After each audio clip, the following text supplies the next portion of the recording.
अस्सलाम वालेकुम, welcome back to another video. इस वीडियो में स्वीडन की अपडेट्स के बारे में डिस्कस करूंगी। वो स्टूडेंट्स जिन्होंने पोर्टल के थ्रू स्वीडन में अप्लाई किया हुआ था, उन स्टूडेंट के एडमिशन्स आ गए हैं। वो बच्चे जो हैं वो वेट कर रहे हैं अपनी ट्यूशन फी इनवॉइसेस का और फाइनल स्कॉलरशिप रिवील्स का। जैसे ही उन्हें ट्यूशन फी इनवॉइसेस मिलेंगी, वैसे ही उन्हें आइडिया हो जाएगा कि उनको कितने % स्कॉलरशिप मिला है। हर यूनिवर्सिटी स्कॉलरशिप देगी बच्चों को। टॉप 7 कंसल्टेंट की तमाम टीम वीजा कंसल्टेंसी स्वीडन की जो है वो कंसल्टेशन हम प्रोवाइड कर रहे हैं, जिसमें बहुत ही ज्यादा जरूरी इंपॉर्टेंट तरीन चीज जो है वो बैंक स्टेटमेंट है। स्पाउस की, मेन एप्लीकेंट की और किड्स की बहुत ज्यादा इंपॉर्टेंस जो है वो बैंक स्टेटमेंट को मिलेगी कि कहाँ से पैसे आए हैं, कैसे मेंटेन किए हैं और स्पॉन्सर कौन है, ये सारी चीजें।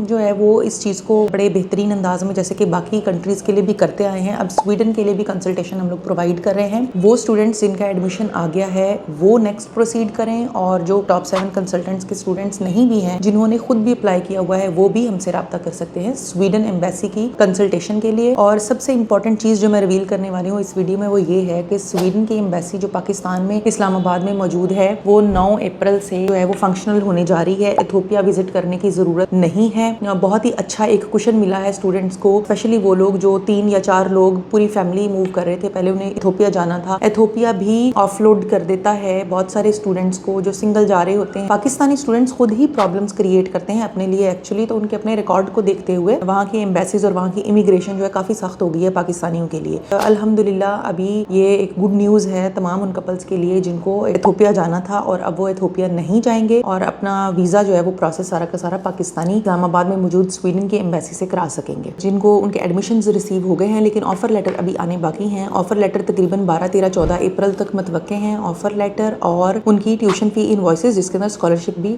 डिसाइडेड होगा। तो जैसे ही उनके ये ऑफर लेटर वगैरह या ट्यूशन फी इनवॉइसेस आते हैं, स्टूडेंट्स अपनी फीस पे करें और अपनी जो है सीट्स उनको सिक्योर करें। अपने स्पाउस की और अपने किड्स की स्टेटमेंट मेंटेन करें। स्टेटमेंट बहुत ही ज्यादा अहमियत की हामिल है। स्टेटमेंट ही ऐसी चीज है जिसकी बेस पे, जिसको फाइनेंशियल आपके जो है वो सपोर्ट्स के डॉक्यूमेंट्स को ये देखते हुए एम्बेसी ने आपको वीजा इशू करना है। तो ये बहुत ज्यादा क्रिटिकल और बहुत ज्यादा इंपॉर्टेंट है। इसके ऊपर खास तवज्जो दीजिए और इसको बेहतरीन तरीके से प्रेजेंट करें एम्बेसी में। आपके पास पैसा कहाँ से आया है और आपने कैसे वो मेंटेन किया है, कितनी इंस्टॉलमेंट्स में आया है, कहाँ कहाँ से आपको वो इंस्टॉलमेंट्स रिसीव हुई हैं, स्पॉन्सर कौन है, ये सारे डॉक्यूमेंटेशन आप तैयार कीजिए। टॉप 7 कंसल्टेंट से रब्ता करें, हम ये तमाम कंसल्टेशन जो है वो प्रोवाइड करते हैं। फिर आपके एजुकेशनल डॉक्यूमेंट्स होंगे वो आपको एम्बेसी में देने होंगे। उसके अलावा पासपोर्ट, ट्रैवल हेल्थ इंश्योरेंस, आपके किड्स के बर्थ सर्टिफिकेट, हस्बैंड का, या अगर आपकी वाइफ आपको कंपनी कर रही है तो उनका जो है वो पासपोर्ट, काफी सारे डॉक्यूमेंट्स की लिस्ट है आपको चाहिए होगी एम्बेसी में अपीयर होने के लिए। और आपने क्या करना है कि ये तमाम डॉक्यूमेंट्स जो है वो रेजिडेंस परमिट में साथ अटैच करने हैं। रेजिडेंस परमिट फिल करके उनको देना है। डिजिटल स्कैनिंग होगी पासपोर्ट की, डिजिटल ही आपके फिंगरप्रिंट्स लिए जाएंगे। अगर उन्हें लगा कि उन्होंने किसी स्टूडेंट का जो है वो फिजिकल इंटरव्यू लेना है तो एम्बेसी वाले आपको एक मेल कर देंगे। फिर आपने अपनी अपॉइंटमेंट ईमेल के थ्रू ही बुक करवानी है और फिर वहां पे पहुंच जाना है। फिजिकल आपके बायोमेट्रिक स्कैन्स होंगे और फिजिकली ही आपसे इंटरव्यू भी लिया जाएगा। उसके बाद फिर आपको 3 से 4 हफ्तों के वक्फे से आपका जो है वो रेजिडेंस परमिट इशू कर दिया जाएगा। इस कंट्री ने भी वीजा इशू नहीं करना, रेजिडेंस परमिट देना है और उसी रेजिडेंस परमिट की बेस पे आप स्वीडन फ्लाई करेंगे। बैंक स्टेटमेंट का मैं आपको बताती चलूंगा। जो मेन एप्लीकेंट है, मेन एप्लीकेंट की बैंक स्टेटमेंट 1 साल के लिए पाकिस्तानी 38 लाख तकरीबन बन रही है। बेहतर ये है कि आप 38 से 40 लाख जो है वो अमाउंट रख लें अपनी बैंक स्टेटमेंट के लिए। जो आपका स्पाउस है उसकी बैंक स्टेटमेंट तकरीबन 15 लाख है। जो आपके किड्स होंगे जो भी 18 साल से कम है, हर एक बच्चे की बैंक स्टेटमेंट तकरीबन 10 लाख पाकिस्तानी रुपीस होगी। रेजिडेंस परमिट जब आप फिल कर रहे हैं तो रेजिडेंस परमिट के लिए भी आपको जो है वो फीस देना होगी तकरीबन 1500 स्वीडिश करोना जो है वो मेन एप्लीकेंट के लिए होंगे, 1500 स्वीडिश करोना ही आपके स्पाउस के लिए होंगे और 750 स्वीडिश करोना बच्चे के लिए होंगे। जब आप रेजिडेंस परमिट फिल करेंगे सबका तो ये आपने साथ फीस पे करनी है। पासपोर्ट के हवाले से ये बात जहन में रखिए कि जितनी देर की आपकी वहाँ स्टडी है तब तक का आपका पासपोर्ट जो है वो लास्ट डेट, ये ना हो कि आपकी स्टडीज जो है वो 2026 में खत्म हो रही हैं या 2027 में खत्म हो रही है और आपको पासपोर्ट की वैलिडिटी जो है वो उससे कम है। तो आपका पासपोर्ट जो है वो उसकी वैलिडिटी आपके वहाँ पर स्टे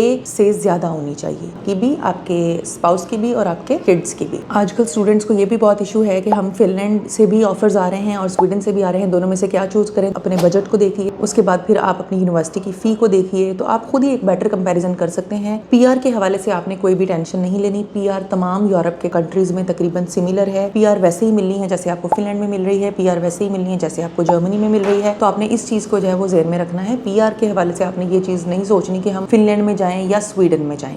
पाकिस्तानियों के लिए ज्यादा बेहतर स्वीडन ही है, क्योंकि एम्बेसी पाकिस्तान में आ गई है, बहुत ज्यादा लो कॉस्ट होगी अब आपको वहां पर मूव करने के लिए। आप खुद ही आइडिया कीजिए कि आपको यहाँ से इथोपिया जाने और आने का टिकट, वहाँ का वीजा, ठीक है, और वहाँ स्टे, वहाँ ग्रोसरीज, खाना पीना, रहना विद फैमिली, ये सारे अखराजात जो हैं वो आपके बच रहे हैं, ठीक है, स्वीडन जाने के लिए। और अगर हम फिनलैंड का देखें तो फिनलैंड में आपको यूएई जाना होगा। खैर सिंगल कैंडिडेट का इशू वो भी रिजॉल्व होता जा रहा है, सिंगल कैंडिडेट का इशू तो चल ही रहा है। फैमिलीज तो इजीली वहाँ जो है वो ली जाती हैं, लेकिन सिर्फ एक चीज जो है वो ज़हन में रखिए, अमाउंट आपकी यूएई की एम्बेसी विजिट करने के लिए जो चाहिए वो आपकी स्वीडन की एम्बेसी विजिट करने के लिए नहीं लग रही। तो think smartly and choose smartly. Thank you.